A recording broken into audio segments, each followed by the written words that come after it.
Olá, seja muito bem-vindo ao canal Teologia Visual. Eu me chamo Mateus e é um prazer estar aqui com vocês nesse novo dia de leitura. Hoje lendo o Evangelho de João, capítulos 13, 14 e 15. Como nós estamos vendo aqui no título, dessa leitura, vamos ver a questão ali do lava-pés, que ocorre antes da última ceia. E eu deixo o convite para que vocês me sigam, Siga a página do canal nas redes sociais. Eu fiz um post muito importante, interessante, baseado no estudo de John Stott do Lava-Pés, né? Que é esse trecho que nós estamos vendo aqui, esse simbolismo, de lavar os pés, o que ele significa, Nesse contexto, o que tem para ensinar, Esse gesto que Jesus teve, né? E é algo muito interessante. O link está aqui embaixo no descritivo. Caso vocês desejem, podem ir lá verificar isso.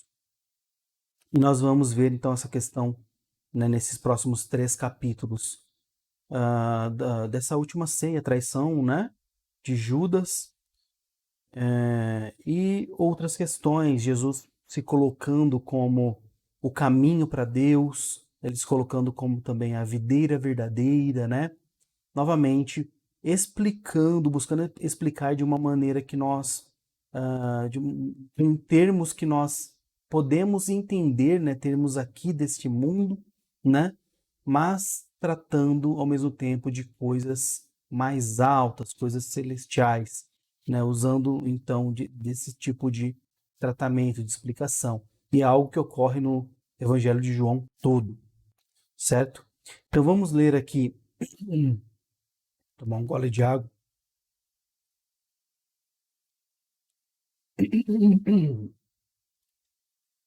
Bom, vamos ler aqui João, então, a partir do capítulo 13.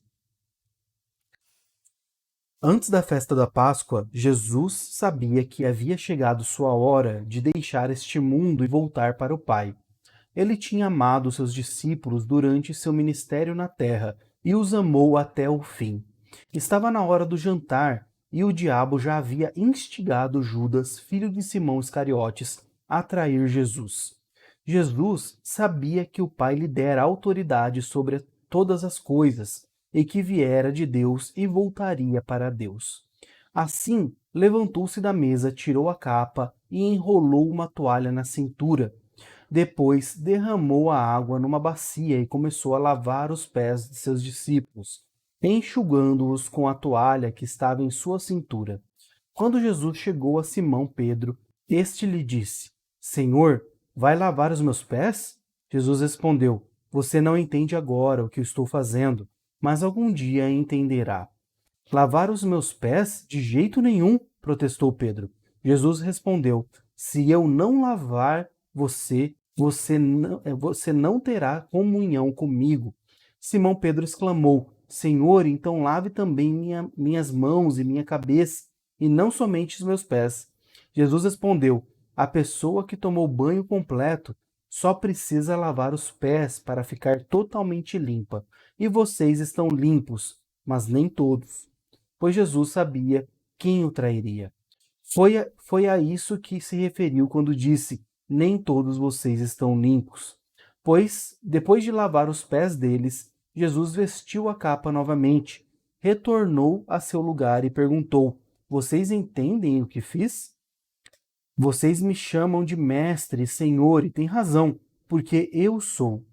E uma vez que eu, seu senhor e mestre, lavei seus pés, vocês devem lavar os pés um dos outros. Eu lhes dei um exemplo a ser seguido. Façam como eu fiz a vocês. Eu lhes digo a verdade. O escravo não é maior que o seu senhor, nem o mensageiro é mais importante que aquele que o envia. Agora que vocês sabem essas coisas, serão felizes se as praticarem.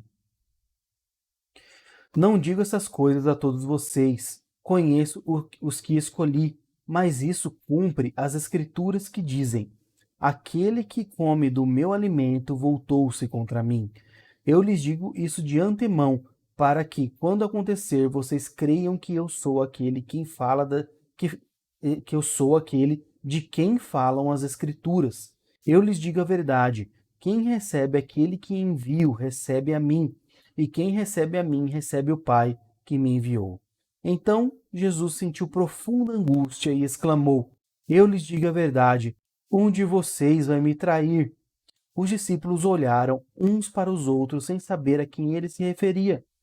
O discípulo a quem Jesus amava ocupava o lugar ao lado dele à mesa. Simão Pedro lhe fez um sinal para que perguntasse a quem Jesus se referia. Então o discípulo se inclinou para Jesus e perguntou: Senhor, quem é? Jesus respondeu: É aquele a quem eu der o pedaço de pão que molhei na tigela. E depois de molhar o pedaço de pão, deu a Judas, filho de Simão Iscariotes. Quando Judas comeu o pão, Satanás entrou nele. Então Jesus lhe disse: O que você vai fazer, faça logo. Nenhum dos outros à mesa entendeu o que Jesus quis dizer. Como Judas era tesoureiro, alguns imaginaram que Jesus tinha mandado que ele comprasse o necessário para a festa ou desse algum dinheiro aos pobres. Judas saiu depressa e era noite. Assim que Judas saiu, Jesus disse: Chegou a hora de o Filho do Homem ser glorificado e, por causa dele, Deus será glorificado. Uma vez que Deus recebe glória por causa do Filho, ele dará ao Filho sua glória, de uma vez por todas. Meus filhos, estarei com vocês apenas mais um pouco, e como eu disse aos líderes judeus, vocês me procurarão, mas não poderão ir para onde eu vou. Por isso, agora eu lhes dou um novo mandamento: amem uns aos outros, assim como eu os amei. Vocês devem amar uns aos outros. Se seu amor um pelos outros provará ao mundo que são meus discípulos. Simão Pedro perguntou: Para onde o Senhor vai? Jesus respondeu: Para onde vou, vocês não podem ir agora, mas me seguirão mais tarde. Senhor, por que não posso ir agora? Perguntou ele. Estou disposto a morrer pelo Senhor. Morrer por mim? Disse Jesus. Eu lhe digo a verdade, Pedro. Antes que o galo cante, você me negará 3 vezes. João capítulo 14. Não deixem que seu coração fique aflito. Creiam em Deus, creiam também em mim. Na casa de meu pai há muitas moradas. Se não fosse assim, eu lhes teria dito: Vou preparar lugar para vocês, e quando tudo estiver pronto, virei buscá-los para que estejam sempre comigo onde eu estiver. Vocês conhecem o caminho para onde vou. Não sabemos para onde o Senhor vai, disse Tomé. Como podemos conhecer o caminho? Jesus disse: Eu sou o caminho, a verdade e a vida. Ninguém pode vir ao Pai senão por mim. Se vocês realmente me conhecessem, saberiam quem é meu Pai, mas de agora em diante vão conhecer e ver o Pai. Felipe disse: Senhor, mostre-nos o Pai e ficaremos satisfeitos. Jesus respondeu: Felipe, estive com vocês todo esse tempo e você ainda não sabe quem eu sou? Quem me vê, vê o Pai. Então, por que me pede para mostrar o Pai?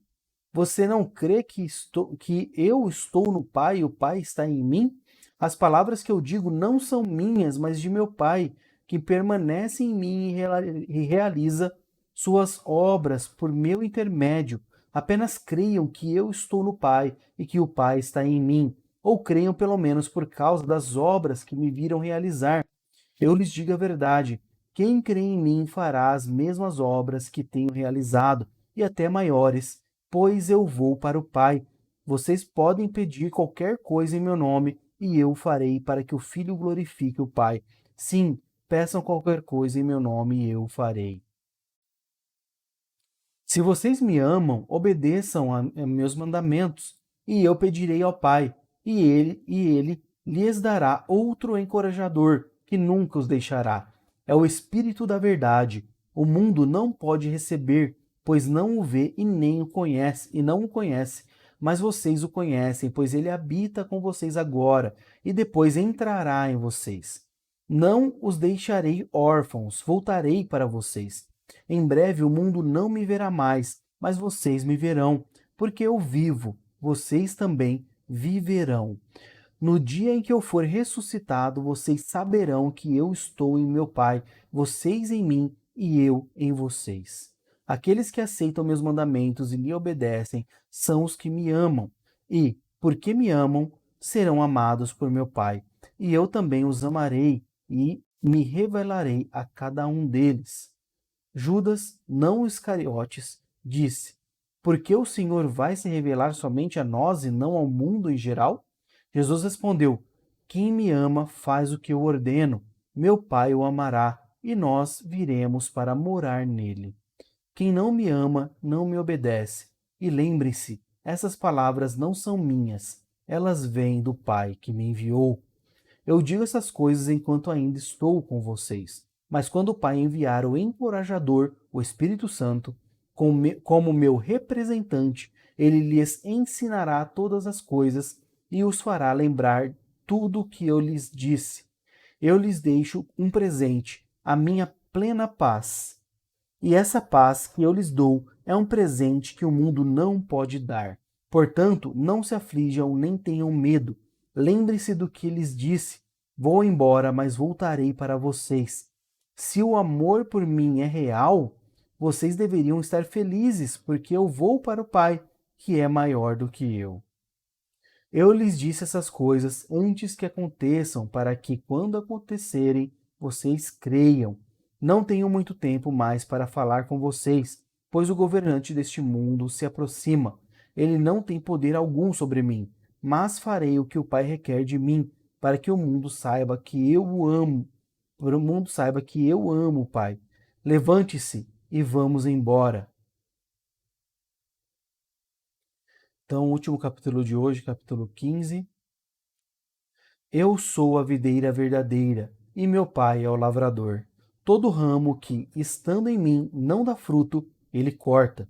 Todo ramo que dá fruto, ele poda, para que produza ainda mais. Vocês já foram limpos pela mensagem que eu lhes dei. Permaneçam em mim, e eu permanecerei em vocês. Pois assim como um ramo não pode produzir fruto se não estiver na videira, vocês também não poderão produzir frutos a menos que permaneçam em mim. Sim, eu sou a videira, vocês são os ramos. Quem permanece em mim e eu nele, produz muito fruto, pois sem mim vocês não podem fazer coisa alguma. Quem não permanece em mim é jogado fora, como um ramo imprestável, e seca. Esses ramos são ajuntados no monte para serem queimados. Mas, se vocês permanecerem em mim e minhas palavras permanecerem em vocês, pedirão o que quiserem, e isso lhes será concedido. Quando vocês produzirem muitos frutos, trazem grande glória a meu Pai e demonstram que são meus discípulos de verdade. Eu os amei como o Pai me amou. Permaneçam no meu amor. Quando vocês obedecem a meus mandamentos, permanecem no meu amor, assim como eu obedeço aos mandamentos de meu Pai e permaneço no amor dele. Eu lhes digo essas coisas para que fiquem repletos da minha alegria. Sim, sua alegria transbordará. Este é meu mandamento: amem uns aos outros como eu amo vocês.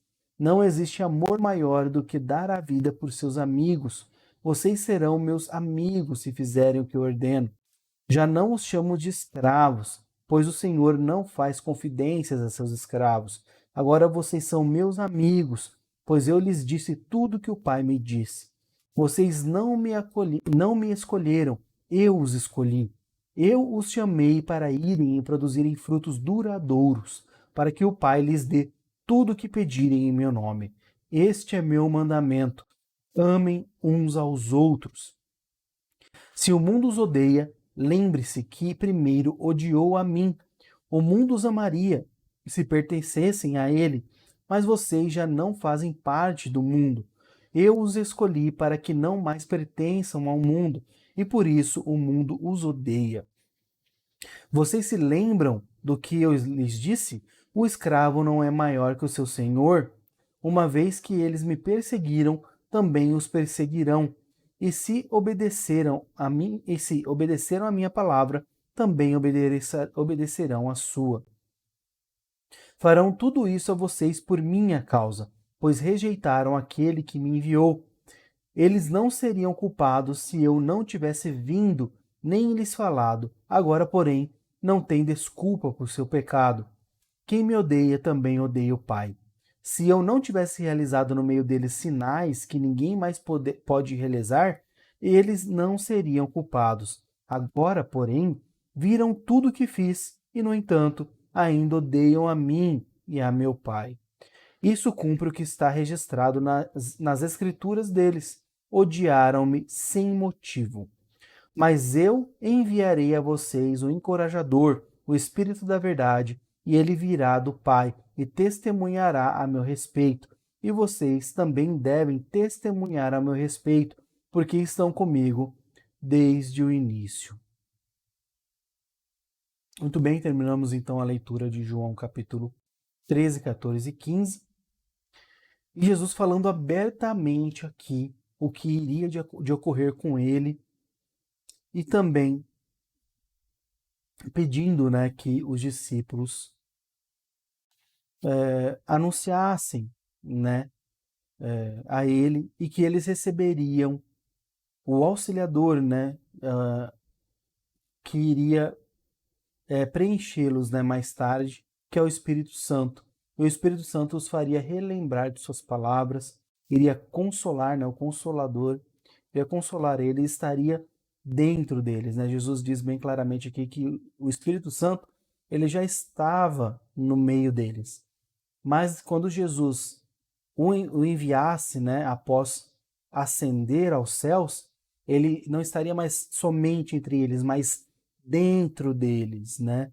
E com isso a gente pode perceber, né, quando Jesus também fala que ele e o Pai é um, né? Nós já vemos a Trindade aqui, né? Nós vemos Deus, o Filho e o Espírito Santo, né? O Espírito Santo não é algo que apenas veio quando Jesus ascendeu aos céus, não. Jesus é bem claro, o Espírito Santo já está aqui no meio de vocês, né? E desde o início, o Pai, o Filho, o Espírito já existiam, já eram, né? Já existiam, né? E eles são revelados progressivamente na palavra de Deus. Até quando a gente lê esse texto, como não só esse, como os outros textos, né? Mas como esse que nós acabamos de ler, que mostra claramente Pai, Filho e Espírito Santo sendo um Deus, né? E é muito interessante percebermos isso, né? Essas verdades. Bom, e também tem uma palavra aqui, né, profética a respeito da perseguição que nós vamos sofrer enquanto cristãos, né? Os apóstolos sofreram e todos os discípulos de Cristo, no decorrer né, dos séculos, sofreram de alguma maneira alguma perseguição pelo mundo, em maior ou menor grau, né? E é o que a gente vê até hoje, né? A gente vê até hoje, por mais que nós aqui nós estamos em um país livre que nos permite livre culto, né? Permite nós adorarmos a Deus livremente. Mesmo assim, se nós olharmos para a situação do mundo, existem países que, né, nós precisamos orar muito por eles, porque se você é cristão, você é morto, simplesmente é morto, né?